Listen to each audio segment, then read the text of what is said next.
Righty, now getting into our topic for the day. Hot dog segment. That's right. He meant DOC and not, the other. The DOG. Right, it's painless labor. We're talking about men and women out there. Pay attention, pay heed, because this is one segment you might want to pay some attention to. We've got the doctor in the studios, Dr. Noor Asilah Abdul Rahman.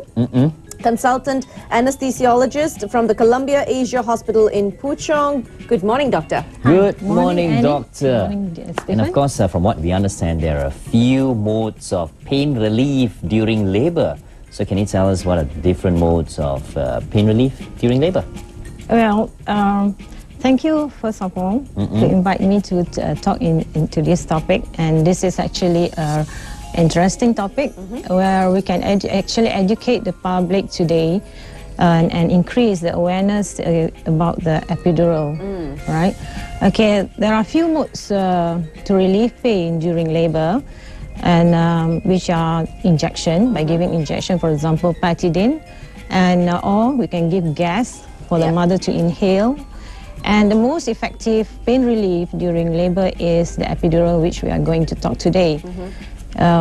The injection can actually relieve about 50% of the pain. Right. The Entonox, which is the combination of oxygen and nitrous oxide, will relieve about 40% only.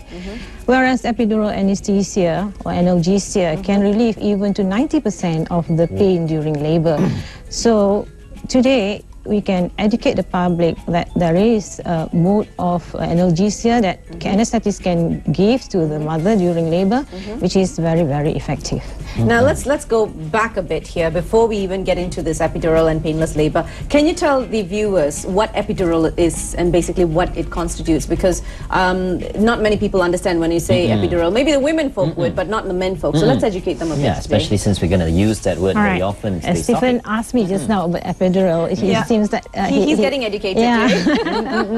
All right, epidural is actually half-body analgesia or anesthesia, regional anesthesia, what we call, and it is different from general anesthesia. General anesthesia is that we just knock out the patient and patient don't know anything. Right. This is good because it gives analgesia from the tummy, right?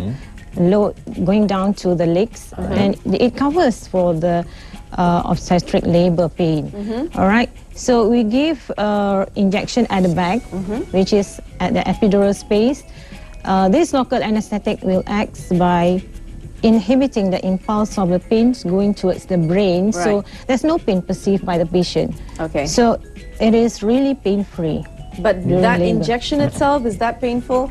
Because when you say the epidural space, is that on the spinal cord? Yeah. Right. Okay, that's where my pain is. Okay. Okay.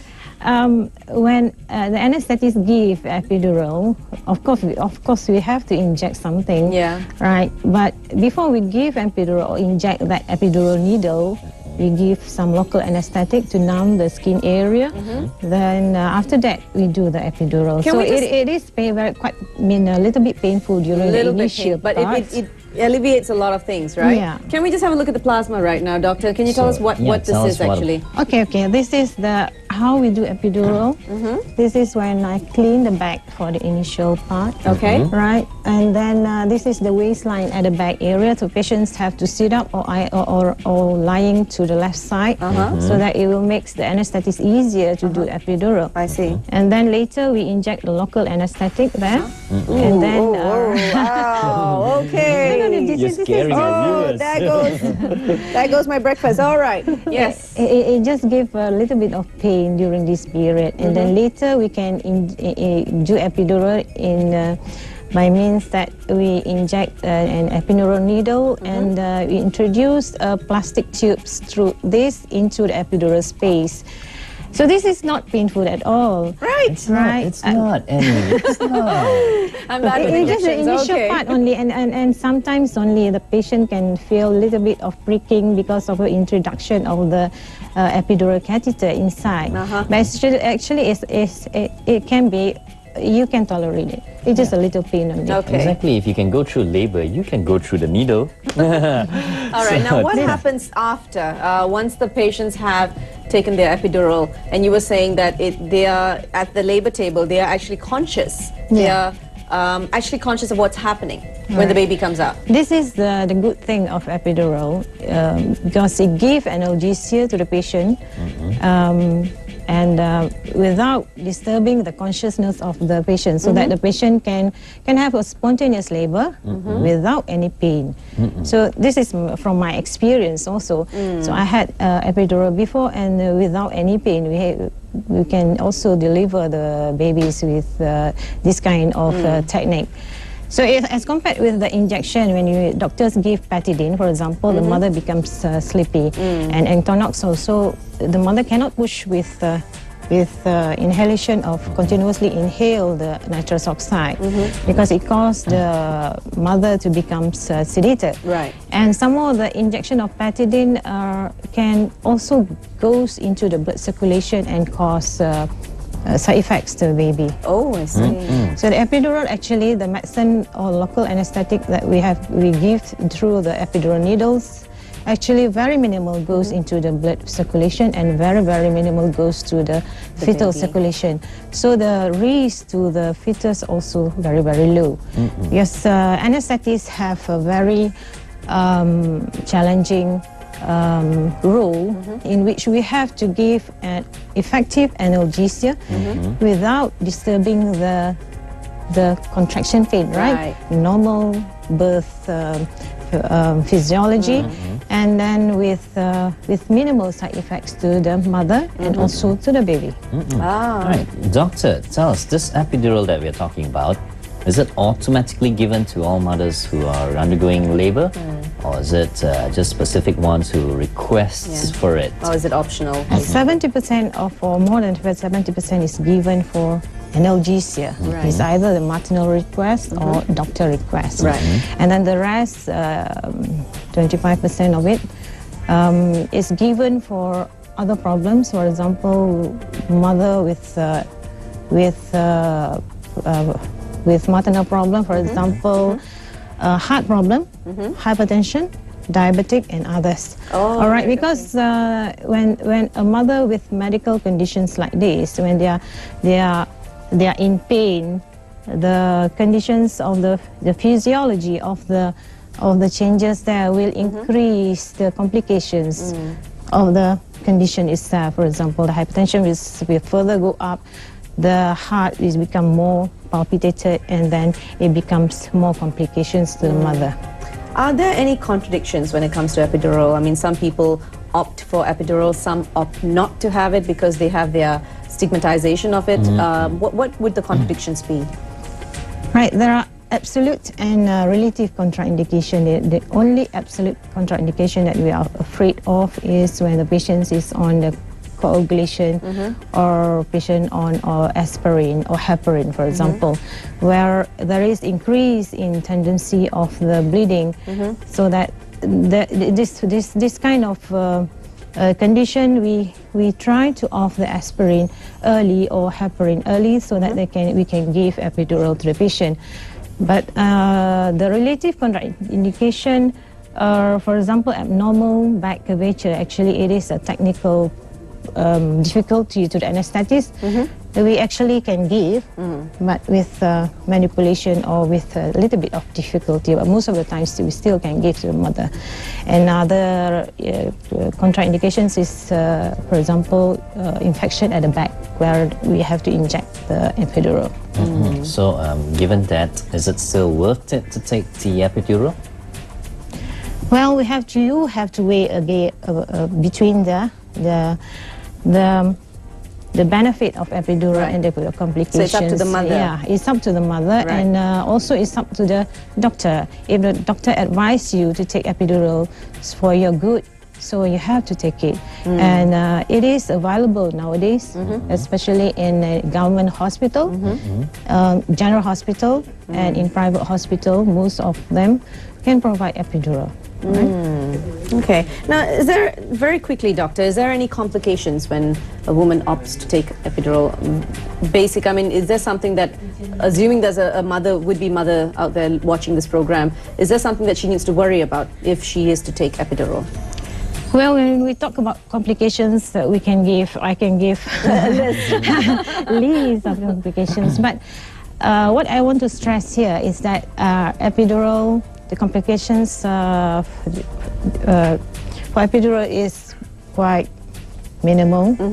The most is hypotension. Right. That is because when you give local anesthetic, it lowers a little bit of the blood pressure, and the mother will feel like shivering and a little bit noisier and can vomit.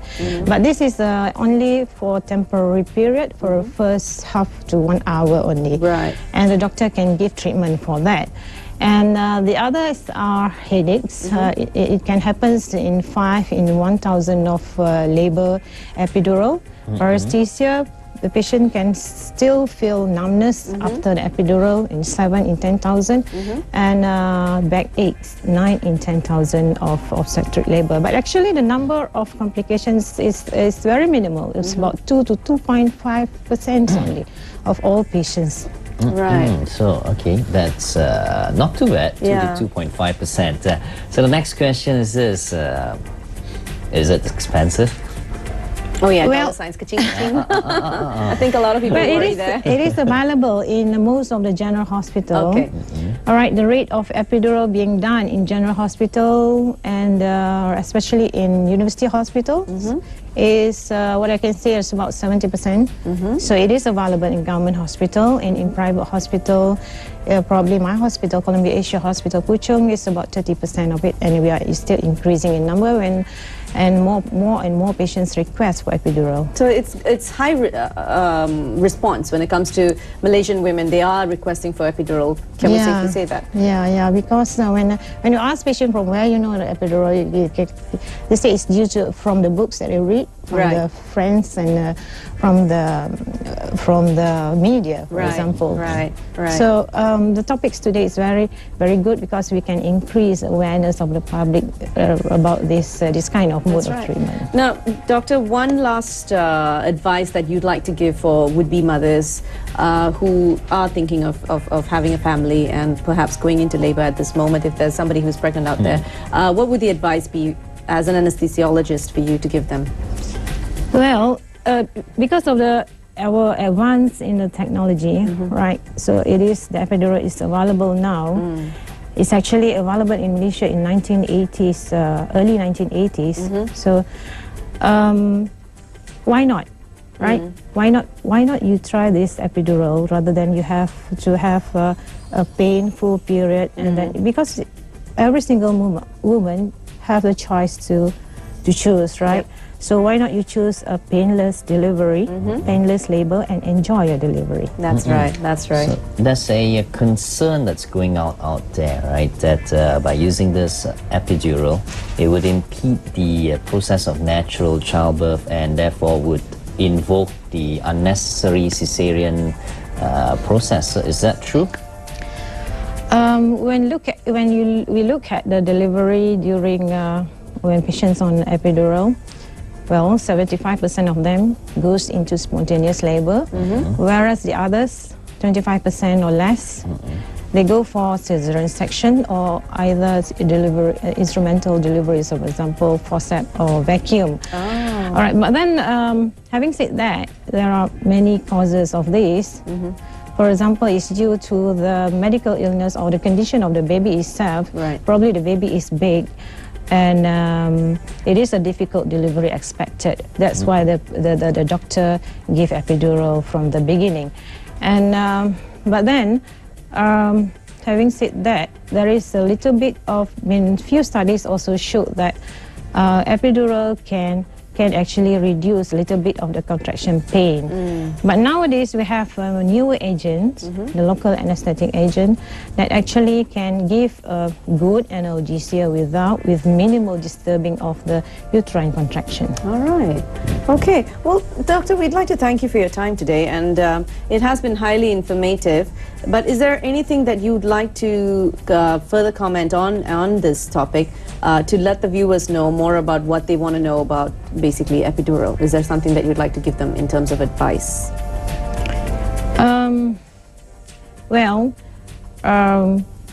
You must, when you want to choose epidural for your delivery, please read first. Right. All right, and consult your doctors. Yeah. All right, it is available in Malaysia nowadays. But the thing is, it is also optional. So the mothers can opt whether they want to take it or they don't want to take it. Yeah. Either way, they will still be able to deliver a baby. It is yours to choose. It's them.